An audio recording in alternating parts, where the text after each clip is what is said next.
I am here in Guindy, Chennai, where the TVK government held the Vetri Tamil Nadu Investment Conclave 2026, its very first investment summit since coming to power.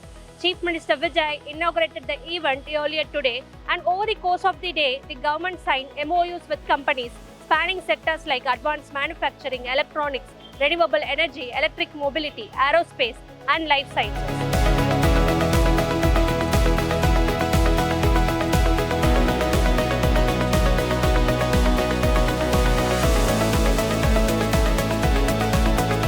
Today's numbers, as released by the state government, 97 MoUs were signed, worth 67,452 crore rupees, with the potential to create over 1 lakh jobs. Officials also say that combined with earlier agreements, Tamil Nadu has now attracted investments exceeding 1 lakh crore rupees within the government's first 100 days. The government describes 55 of today's projects as entirely new ventures and 50 as expansion of existing operations, though there is some speculation about whether all of today's MoUs represent genuinely fresh investment or include projects first committed to under the previous DMK government and re-announced today. It is worth noting that this kind of overlap isn't new to Tamil Nadu politics. The DMK government itself had acknowledged reviving and representing MoUs originally signed under the previous AIADMK administration. On the question of how many of these announcements actually translate into projects on the ground, the DMK government's own final report card put its MoU conversion rate at just over 73%, reaching an advanced stage, but only around 35% of projects fully operational, producing and employing people over its 5 years in office.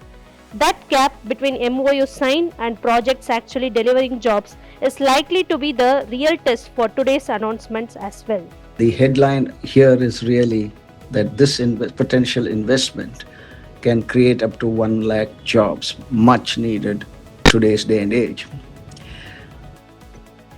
If you have to split this investment, 16 projects alone account for 15,000 crores or nearly 1.7 billion coming from outside India.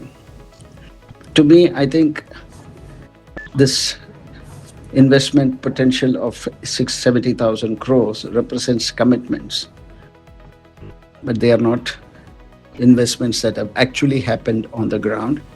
So the next 12 to 24 months, as land approvals, financial closures will actually determine the impact of today's conference.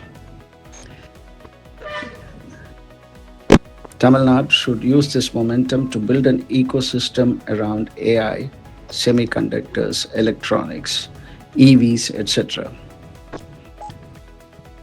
Oftentimes, I'm asked to rate such events. Unhesitatingly, I would give Vijay's government 9 on 10. The numbers are impressive, but even if about 70% of these commitments convert into investment, Tamil Nadu could well and truly be on its way to becoming a 2 trillion economy. One thing worth noting about today's event, typically for investor summits like this, the DAPR sends out special invites to media, allowing reporters access to interviews and bites with investors and company executives. It's a standard practice that helps the government to showcasing transparency and giving the public a direct sense of who is investing and why. That access wasn't extended to media at today's conclave. In fact, senior journalist Sivapriyan R pointed out on social media that mainstream media hadn't received invites even a few hours before the event began. However, in his recent post, he clarified that the secretariat told him the media presence was capped at fewer than 50 due to space constraints and the CM's security requirements. He added that a solution should be found soon to accommodate the media. This has been a pattern with the TVK government. Media weren't invited. Chief Minister Vijay's recent metro rail inspection, the Handloom Day function, or the all-party MPs meeting either.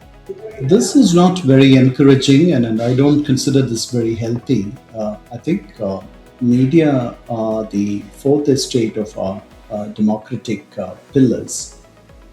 And I think a healthy relationship between this new administration and the media is essential to promote the welfare of the Tamil people, promote the interests of the state, and then promote transparency in the workings of the government.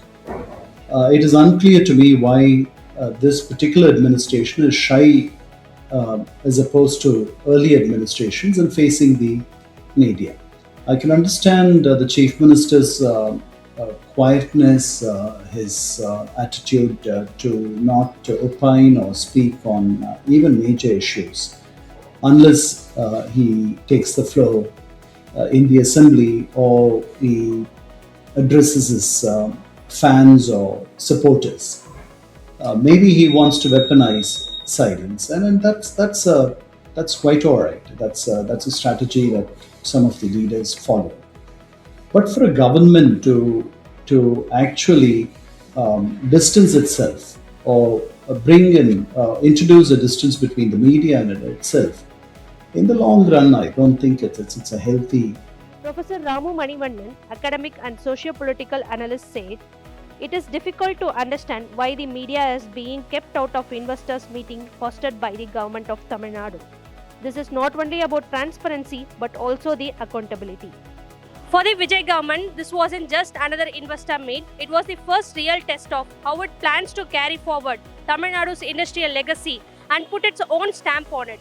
The state has set an ambitious target for itself to grow into a $1.5 trillion economy by 2035. And today's conclave, themed Where Vision Becomes Victory, was meant to signal that this government means business on that front. And there is real momentum to build on. Tamil Nadu was recently ranked third in the country on Niti Aayog's Investment Friendliness Index, behind only Gujarat and Maharashtra, with a report specifically praising the state's near total conversion rate of MoUs into actual ground projects. That's a track record very few states can claim. But this conclave also came against a difficult backdrop. In recent months, Tamil Nadu has faced sharp criticism over a string of big-ticket investments reportedly slipping away to neighbouring Andhra Pradesh. Royal Enfield's 2,200 crore rupee plant, its first major expansion outside Tamil Nadu in over a century, has gone to Tirupati. The proposed AMCA aerospace hub, once linked to Tamil Nadu's Hosur cluster, is now part of Andhra's own defence corridor. And Andhra's Nara Lokesh has been aggressively courting global investors from Seoul to Busan, closing deals with a kind of speed and visibility that has raised uncomfortable questions here at home. So the real question isn't whether or how many MoUs were signed today. They did. The question is whether Tamil Nadu can convert this conclave into the kind of fast, on-the-ground execution that has kept it ahead for years at a momentum when its biggest rival is moving faster than ever. With camera person Karunakaran, this is Abhirami Sekar reporting for The Federal.